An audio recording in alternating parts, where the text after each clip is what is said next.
पर महाराष्ट्र के छत्रपति संभाजीनगर से है, जिसके किराड़पुर इलाके में एआईएमआईएम के दो गुटों में आपसी विवाद ने हिंसक रूप ले लिया। दरअसल ये झगड़ा आगामी चुनावों के लिए उम्मीदवार तय किए जाने के बाद शुरू हुआ। बता रहे कि प्रभाग क्रमांक 12 से मोहम्मद इसरार को उम्मीदवार बनाए जाने पर दूसरे दावेदारी करने वाले हाजी इसाक के समर्थक भड़क गए।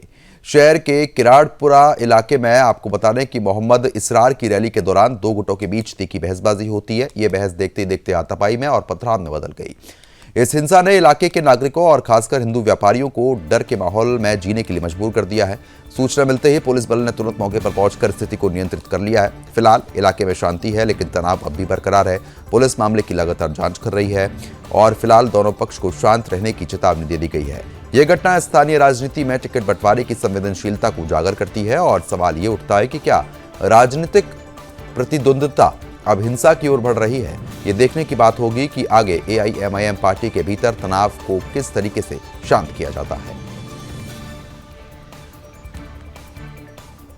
पहले सैयद इम्तियाज जलील साहब से जो है तो ये वजह पूछना चाहूंगा कि जो टिकट काटा गया किस आधार पे काटा गया।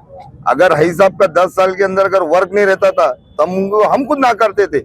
आज किराड़पुरे की गली के अंदर सुबह 7 से लेके रात में 12 बजे तक और 2 बजे तक जो है तो हई साहब का वर्क है। एक दीवाने के जैसा किराड़पुरे के अंदर काम करते हो।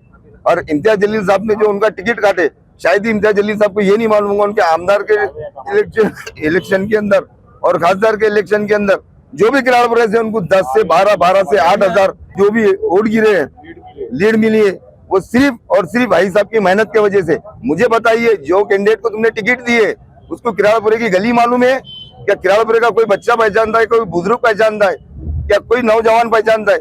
उसका वर्क बताइएगा। सुबह 7 बजे आके क्या कचरे वालों के साथ में काम करता है? भाई साहब सुबह 7 से लेके रात में 2 बजे तक एक्टिव है। रात में अगर पानी आता है और डीपी अगर फूटती है तो भाई साहब डीपी के अंदर, डीपी का काम करने के लिए वहां पर डीपी के पास पानी के अंदर खड़े रहते।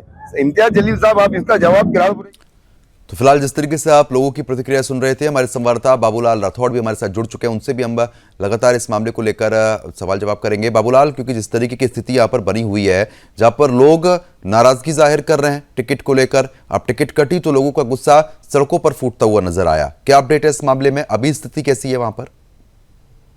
देखिए, निश्चित तौर पर ये महानगर पालिका का चुनाव का जो जब बिगुल बजा, उसके बाद ही ओवैसी की जो ये पार्टी है एमआईएम, इसका नंगा नाच, इनकी तस्वीरें सामने आ रही है। लगातार अगर किसी को उम्मीदवारी मिलती है तो वो इस तरह से जश्न मना के माहौल खराब करने में लगा है जैसे कि वो चुनाव ही जीत गया है। ये जो तस्वीरें सामने आ रही है, एमआईएम की तरफ से एक उम्मीदवार को उम्मीदवारी घोषित की गई थी, लेकिन जो इच्छुक उम्मीदवार था उसकी नाराजगी थी कि ये जो उम्मीदवार है इसको कोई जानता नहीं है, और उनके लोगों ने उसके साथ मारपीट का ये पूरा मामला सामने आया है। आरोप सीधा सीधा इम्तियाज जलील पर लगाया जा रहा है। ये इम्तियाज जलील, आप देख सकते हैं कि लोकसभा चुनाव हारने के बाद विधानसभा चुनाव लड़ा था, उसके बाद विधानसभा में भी उसकी करारी हार हुई। उसके बाद इसको ओवैसी ने उसकी एमआईएम पार्टी का महाराष्ट्र प्रदेश अध्यक्ष बनाया था, और अब जितने भी चुनाव है उनकी सबकी जवाबदारी इम्तियाज जलील के ऊपर थी। इम्तियाज जलील को टिकट बांटने का काम दिया गया है, लेकिन आरोप ये लग रहे हैं कि इम्तियाज जलील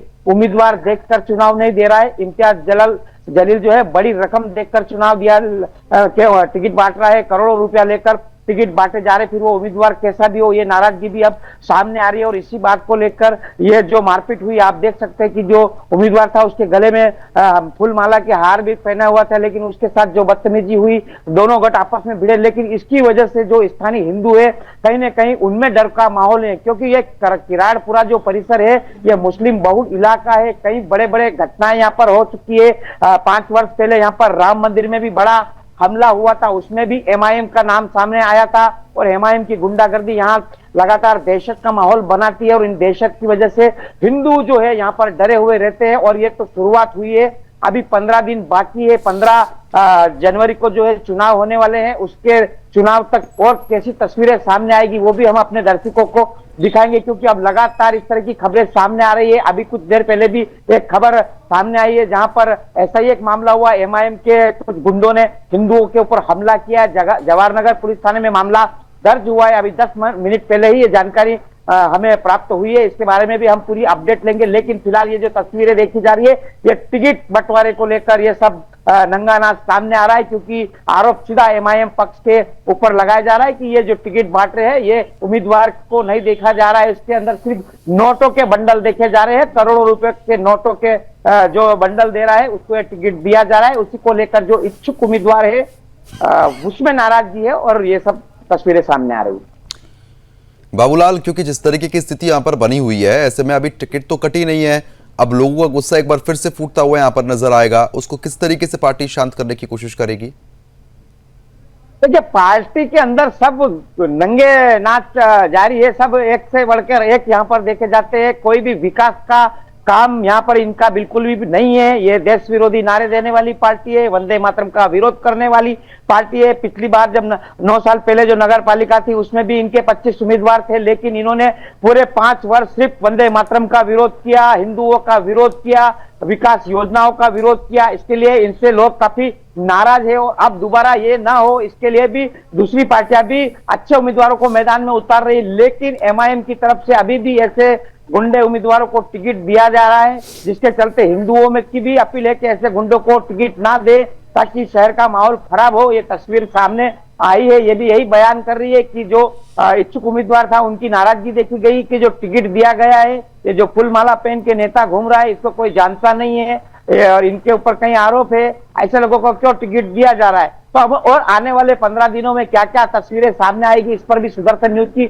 नजर बनी हुई है। सवाल इम्तियाज जलील पर भी लोग उठा रहे हैं कि अगर हमला करना है तो इम्तियाज जलील के ऊपर करना चाहिए, क्योंकि टिकट बांटने की जवाबदारी इम्तियाज जलील के पास है। तो फिर इम्तियाज जलील क्यों ऐसे उम्मीदवारों को टिकट दे रहा है, जिससे जो इच्छुक उम्मीदवार है उनमें नाराजगी देखी जा रही है।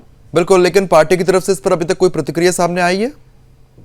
देखिए, निश्चित तौर पर इस पर अभी तक पार्टी की तरफ से या इम्तियाज जलील की तरफ से कोई भी स्पष्ट प्रतिक्रिया सामने नहीं आई है और उम्मीद करते हैं कि उनकी प्रतिक्रिया है, लेकिन अभी वो नई प्रतिक्रिया दे रहे हैं क्योंकि इनके ऊपर गंभीर आरोप लगाए हुए हैं और भी इसके पहले भी आरोप लगे हुए हैं कि 1 से 2 करोड़ रुपए लिए जा रहे हैं। ठीक है, कहीं ना कहीं ये आरोप जो है वो साफ तौर पर देखने को मिल